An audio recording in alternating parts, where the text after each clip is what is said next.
The portrait of a lady में हमने पिछली क्लास में पढ़ा था कि जो राइटर हैं जब उनका एडमिशन यूनिवर्सिटी में हो जाता है तो वो 5 वर्ष के लिए किसी और फॉरेन कंट्री में चले जाते हैं पढ़ने के लिए, और जब वो वहाँ से पढ़कर वापस आते हैं तो उनकी मुलाकात उनकी दादी माँ से होती है और वो अपनी दादी माँ के अंदर उन परिवर्तनों को नहीं पाते हैं जो वो सोचते थे। तो अब जहाँ तक हमने पढ़ा था उसके आगे से पढ़ते हैं। But that was not so after 5 years I came back home, कि 5 वर्षों के बाद मैं पुनः जब घर वापस आया and was met by her at the station, और मैं मेरी दादी माँ से मिला। She did not look a day older, तो पहले से कहीं एक दिन भी अत्यधिक बूढ़ी नजर नहीं आ रही थी। She still had no time for words, अभी भी उनके पास मुझसे बात करने का समय नहीं था। And while she clapped me in her arms, और जब उन्होंने मेरा आलिंगन किया, I could hear her reciting prayers, तो मैं उनकी प्रार्थनाओं को अभी भी सुन पा रहा था।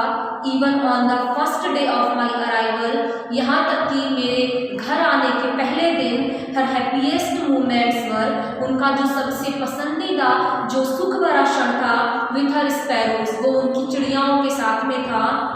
whom she fed longer and with firefolious ribucks, जिसके साथ वो सारे दिन भर रहती थी और उन्हें भोजन कराती थी। इन द इवनिंग, शाम को, अ चेंज केम ओवर हर, एक परिवर्तन उनके अंदर देखने को मिला।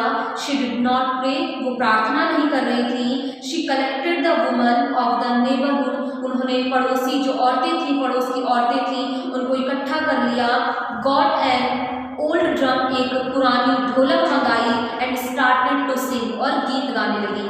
For several hours she thumped the singing skins, और कुछ अनेकों घंटों तक उन्होंने उस ढोलक की ढीली पड़ गई चमड़ी पर थाप दी ऑफ द डिलडेटेड ड्रम, जो कि ढोलक खराब हो चुकी थी। And सैंग of the home coming of warriors, और जब युद्ध से लड़कर योद्धा घर वापस आते थे तो उनकी घर वापसी पर जो गीत गाए जाते थे वो उस टूटे हुए ड्रम को बजा बजा कर उस गीत को गा रही थी।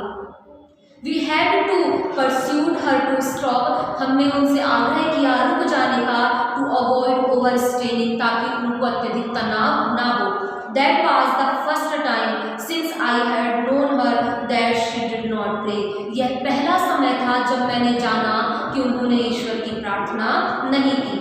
The next morning she was taken ill, और अगली सुबह वो बीमार हो गई। It was a mild fever and the doctor told us that it would go, but my grandmother thought differently.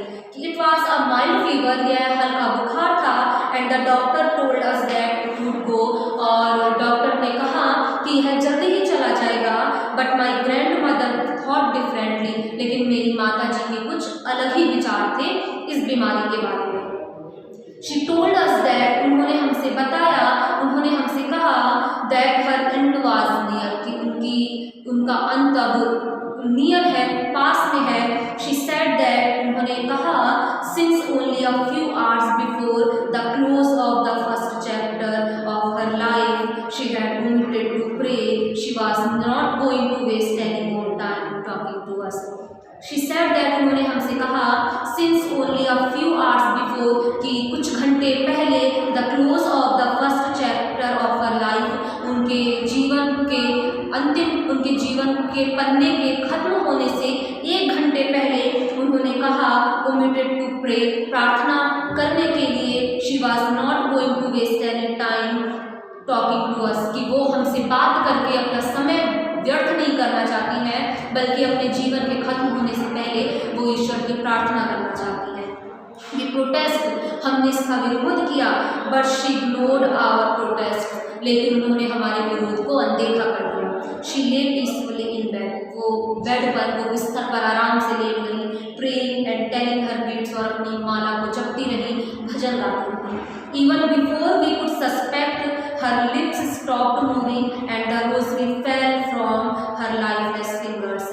Even before we could suspect, हमें पता चल पाता उसके पहले ही, her lips stopped, उनके होठ रुक गए, moving, बोलना, and the rosary fell from her lifeless finger, और बेजान उंगलियों से उनकी जो माला थी वो नीचे गिर गई। A peaceful pallor spread on her face, अजीब सी शांति उनके चेहरे पर घिर गई। And we knew that she was dead, और हमें पता चल गया कि अब वे शांत हो चुकी हैं, उनकी मृत्यु हो चुकी है।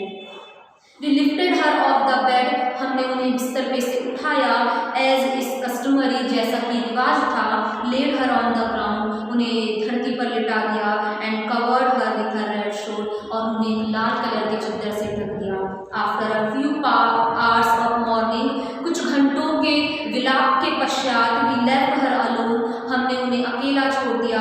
To make arrangements for her funeral, उनके अंतिम संस्कार का प्रबंध करने के लिए। इन द इवनिंग, शाम को, we went to her room, हम उनके कमरे में गए। विथ अ क्रूड स्ट्रेचर, एक लकड़ी का स्ट्रेचर लेकर। To take her to be cremated, उनके अंतिम संस्कार के लिए, उन्हें ले जाने के लिए। द सन वाज सेटिंग, सूरज अस्त हो रहा था। And had lit her room, और उनका कमरा अब अंधकार से ढक रहा था। एंड वर्दा, और आंगन, with a blaze of golden light, एक सोने के समान चमकती हुई रोशनी से भरा हुआ था।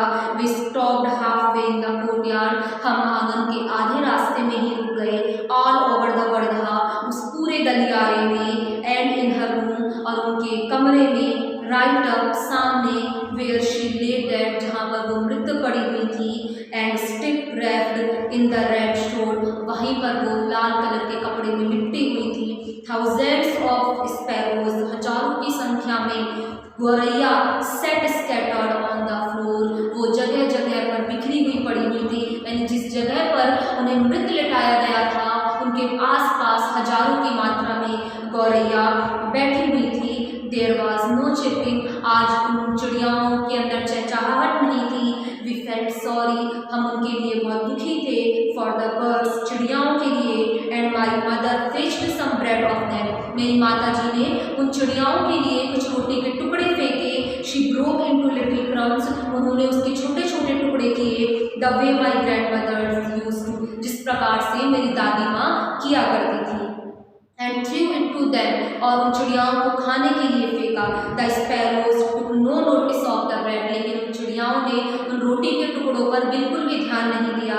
Van we carried my grandmother's corpse off, जब हमारी दादी माँ को लेकर जा रहे थे। दे फ्लू अवे क्वाइटली, वे शांति से वहाँ से उड़ गई। नेक्स्ट मॉर्निंग, अगली सुबह, the sweeper swept the bread crumbs into the dustbin, अगली सुबह जो झाड़ू लगाने वाले थे, उन्होंने उन छोटे छोटे रोटी के टुकड़ों को उठाया और उसे डस्टबिन के अंदर फेंक दिया।